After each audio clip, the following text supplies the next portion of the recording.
Hey, what's up? Black Bigot here. It's cold as hell. It's like 28 degrees outside. It's fucking crazy. So, a couple nights ago, as the story goes, a couple of dudes I knew, they were hanging out outside, just minding their own business, just, drinking beer, chilling at their house. And this chick comes up to them out of nowhere. She goes, "Hey, can any of you guys give me a ride?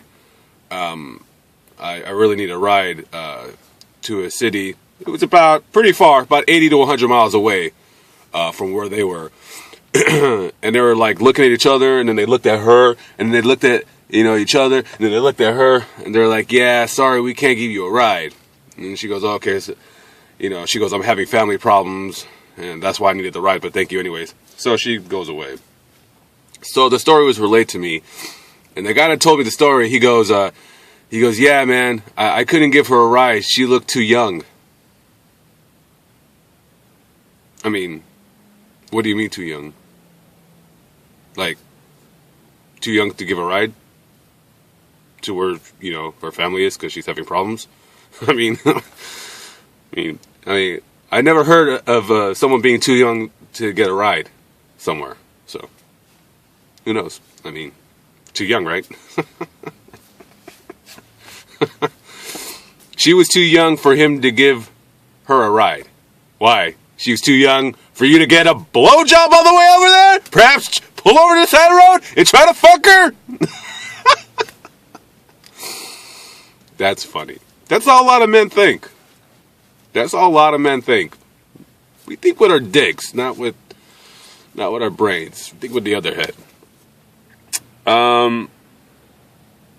Listen, women, if you ever want to hear the truth of what men really think, or of what a man really thinks, all you have to do is ask a man who's not trying to fuck you.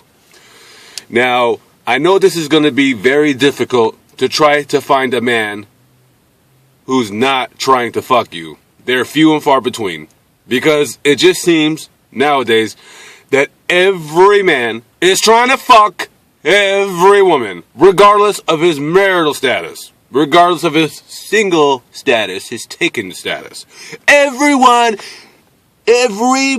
is trying to fuck the next woman, unless you're fucking ugly. Okay? If you're fucking ugly, you're an ugly woman, then you really don't have to worry about it, because probably some guys are not trying to fuck you. But for the most part, all men are trying to fuck every woman out there. So, if you want to hear the truth, ask your dad. If he's straight up, he'll tell you what men really think. What men really think is, we want to stick our dicks in you as quickly as we can and get the fuck out. Now, you're going to have a bunch of men, "Oh, I'm not like that." Yes, you are. Don't be a pansy and don't be a puss. You are. You know you want to fuck her, so shut up, alright? You know you want to fuck her. That's all you want to do. Now, you maybe also would like a relationship with her, but probably not, because you're already in a relationship, you cheating fucking scumbag. You just want to stick your dick and get the fuck out. That's why online dating is a fucking mess. That's why I can never do good with that shit. I do better meeting women in a workplace environment, because the internet is just a bunch of dudes that are already with a woman. About 8 out of 10 guys, online dating apps, they already have a girlfriend or are married. And they're trying to fuck every single which woman. And then every woman on there now has a brick wall up. So when men think that women are being conceited online, even when they're fat and or ugly, it's not that they're being necessarily like a stuck-up cunt or a twat, but they're getting constantly bombarded with guys sending them messages with penis pics and messages of sex and trying to fuck them. And then when they go on the first date, "Oh, you're not going to fuck me? Oh, well, check, please. Oh, give it to her. I'm out of here." It is what it is, guys. It is what it is. So I just wanted to make a quick comment on that. And that's about it. 5 minutes and I'm out. Peace.